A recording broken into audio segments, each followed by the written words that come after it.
আমার বাপ দুনিয়া কাউরে থাকতে দেয় না। তুমি থাকবা না, তুমি থাকবা না।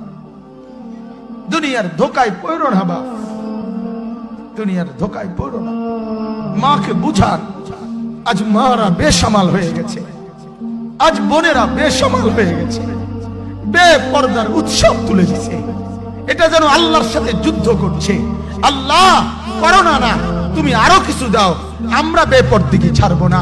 যুবক ছেলেগুলো যেন বলতেছে, আল্লাহ তুমি করোনা দেওয়ার চাই দাও। অশ্লীল ছবি দেখা, ফেসবুকে নর্তকী দেখা আমরা ছাড়বো না। দেখি তুমি কি করতে পারো, তুমি যা করার করো। দোকানদার ব্যবসায়ীরা হারামের লেনদেন করা বন্ধ করছে না, সুদখোর সুদ ছাড়ছে না, ঘুষখোর ঘুষ ছাড়ছে না, নাফরমান আর জিনাকার ব্যভিচারী এরা কেউ কিছু ছাড়ছে না। বেহায়ার বেপর্দা নারী তার অশ্লীলতার বেহায়াপনা ছাড়ছে না।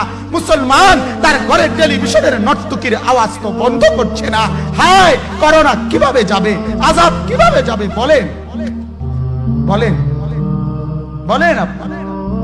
আমার বাপ ফেরাউনের উপরে তো আযাব এতদিন ছিল না, নমরুদের উপরে আযাব এতদিন ছিল না, সাদ্দাদের উপরে আযাব এতদিন ছিল না, কারুনের উপরে আযাব এতদিন ছিল না, লূত আলাইহিস সালামের কওমের উপরে আযাব এতদিন ছিল না, হুদ আলাইহিস সালামের কওমের উপরে আযাব এতদিন ছিল না, নূহ আলাইহিস সালামের কওমের উপরে এতদিন আযাব ছিল না। আজ আমরা মালিককে এই পরিমাণ নারাজ করছি, মালিক এত বেশি নারাজ।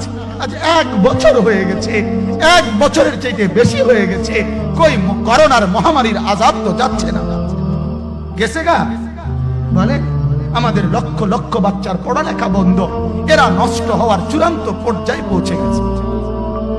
মোবাইল এদেরকে শেষ করে দিছে। লক্ষ লক্ষ ছেলে। গতকালকে এক মা আমার আত্মীয় ফোন দিয়া বলতেছে, সকাল 10টায় বাচ্চাটা ঘর থেকে মোবাইল লইয়া বাইর হইছে, রাতের 10টায় মা তারে ফোন দিয়া বলছে, বাপ ঘরে আসতি না, ভাত খাইতি না। বাচ্চা তারে বলতেছে, তোমার অসুবিধা কি, তোমার সমস্যা কি? মা এই কথা বইলা কাঁদা দিছে যে, শোনেন হুজুর কদ্দুর দোয়া করো।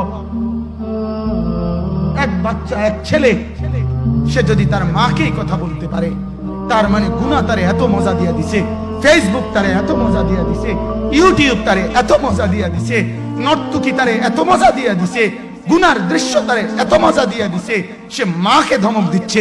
রাত 10টা বাজলে কি হইছে, রাতের 3টা পর্যন্ত দেখলে তোমার সমস্যা কি?